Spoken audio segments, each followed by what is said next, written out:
His love. And I thank the Lord for what He's gonna do in us from the heavens above.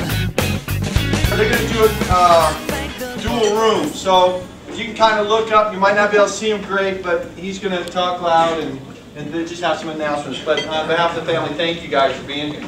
Well, yeah, I'll try to talk up as much as possible. I too want to say thank you all for being here. Is it? You can do one room at a time. I don't know. Can you hear? All right. So basically, I know I wrote Zachary's story on the fundraiser. I just wanted to kind of explain. Zachary has cerebral palsy, and what that is it's not a disease.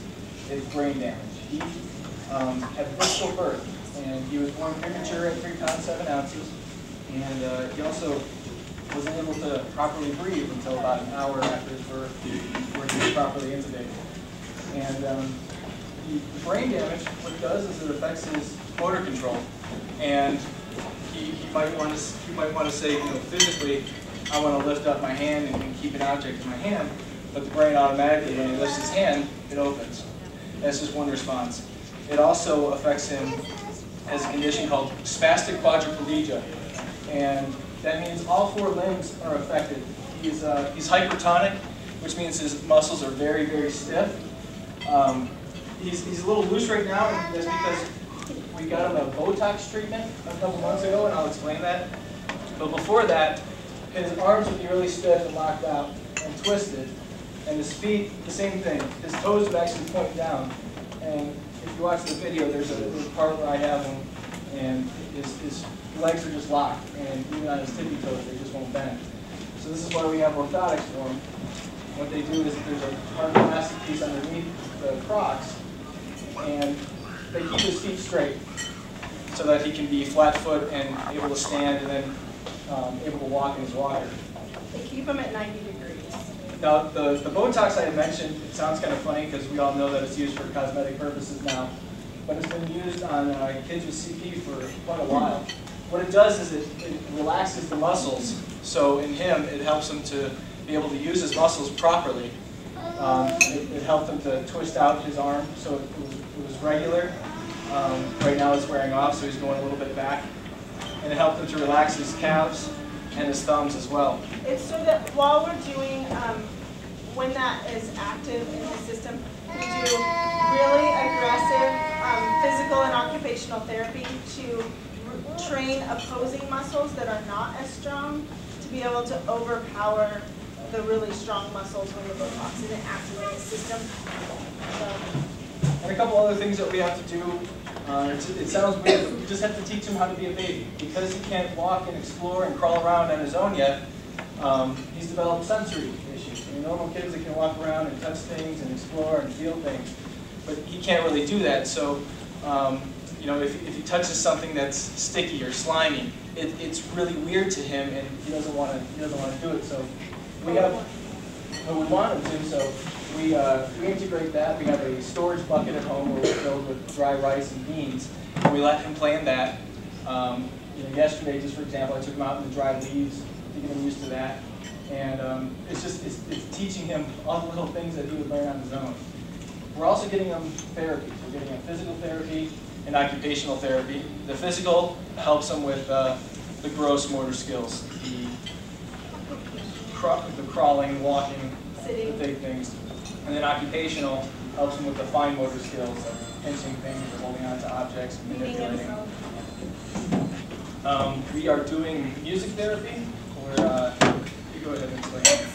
Music therapy just takes physical and occupational therapy, does the same things, but puts it to music for them, so that hoping, an example would be in his walker, putting it to a beat that he would possibly start moving his legs to the beat of the music.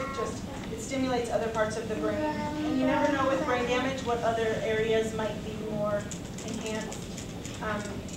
We're also looking into warm water therapy, so that, because the water is just an excellent source. We just started hyperbaric chamber treatments. And what that does, this is tube we go into. We go into it with Zachary.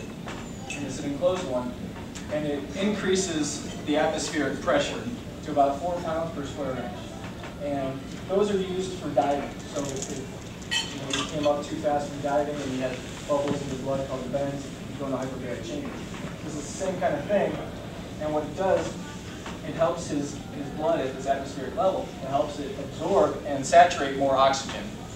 And as the theory goes, with more oxygen in your blood cells, it helps you heal faster, with the hopeful idea that it eventually would help repair a little bit some of the damage that occurred.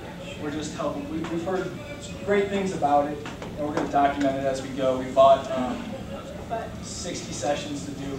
It's an hour a day. And just like everything with cerebral palsy, it is just brain damage. So every person with cerebral palsy is affected differently.